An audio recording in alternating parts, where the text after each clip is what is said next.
கடலை எண்ணெயில் குறைந்த அளவிலேயே உடலுக்கு தீங்கு விளைவிக்காத குறைந்த அளவிலேயே கொழுப்பு சத்து இருக்கின்றன.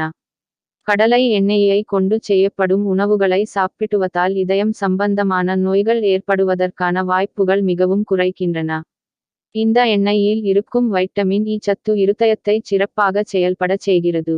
உடலில் இருக்கும் திசுக்கள் மற்றும் செல்களில் வளரக்கூடிய புற்று நோயை எதிர்த்து கடலை எண்ணெய் சிறப்பாக செயல்புரிவதாக பல மருத்துவ ஆய்வுகளில் கண்டுபிடிக்கப்பட்டுள்ளது.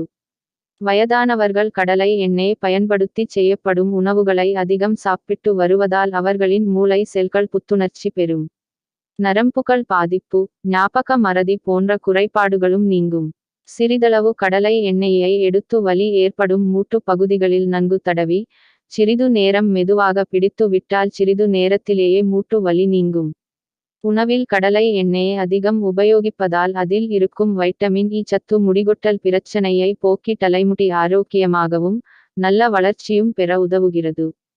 கடலை எண்ணெயை சிறிதளவு எடுத்து முகம் மற்றும் கை, கால்களில் நன்கு தேய்த்து கொண்டு சிறிது நேரம் கழித்து குளித்தால் சருமத்தில் வறட்சி நீங்கி சருமம் மிருதுவாகும்.